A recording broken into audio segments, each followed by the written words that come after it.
Alright guys, so I figured to make a quick little video on this, little review.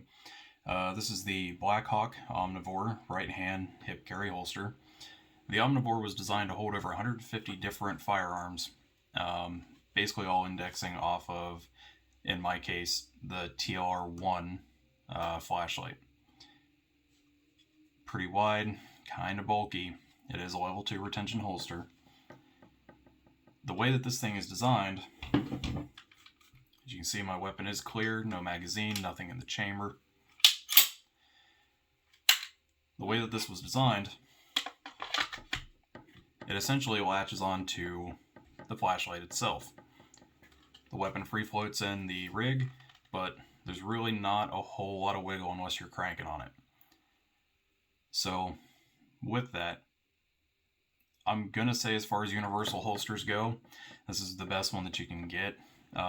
Universal holsters, not a huge fan, to be honest with you. Some of the drawbacks to this particular model that I am not a huge fan of, in order to seat it in there, you've really got to push down on that.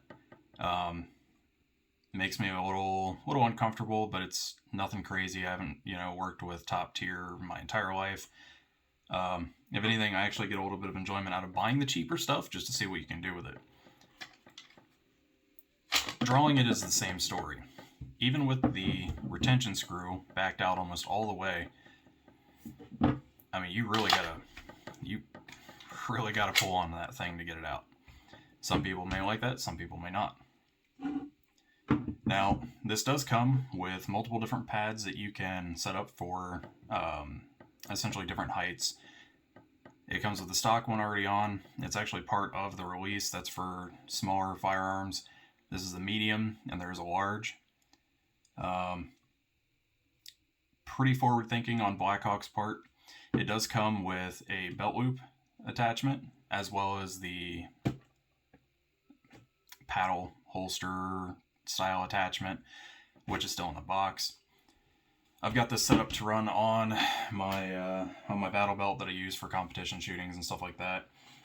There is one major drawback to this holster that is going to lead me to not really recommend it to newer shooters, people that are out in the woods a whole lot, people that are kind of rough and tumble. Let me show you. Alright, so again, no mag, nothing in the chamber, we're completely clear here. The reason that's important is 1, safety, and 2,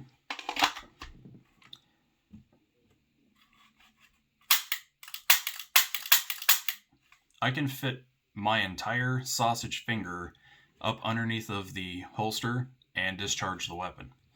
This is a big safety problem. None of my other holsters have an exposed trigger like that. Even my leather, my hybrid, my Kydex holsters, stuff like that, I don't have that problem. Now, if I go to, again, another just cheap, run-of-the-mill Amazon special,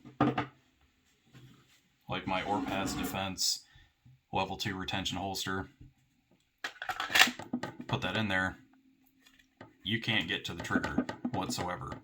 So if you ask me, that's a pretty big and honestly dangerous drawback.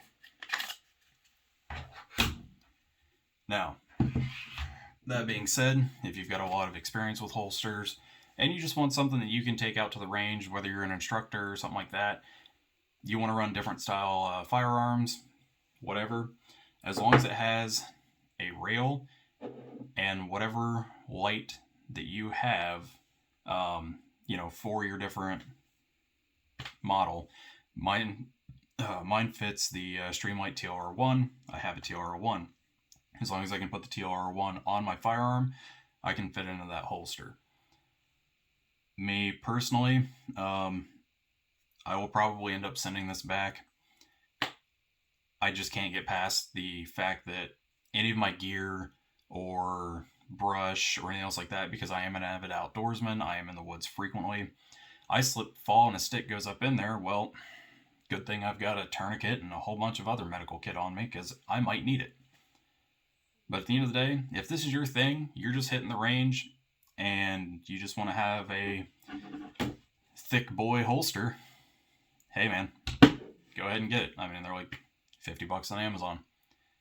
If you want to see other reviews of cheap gear, you want to see me beat something up or whatever, leave a comment, send me a message, and I'll try to do what I can. Thanks.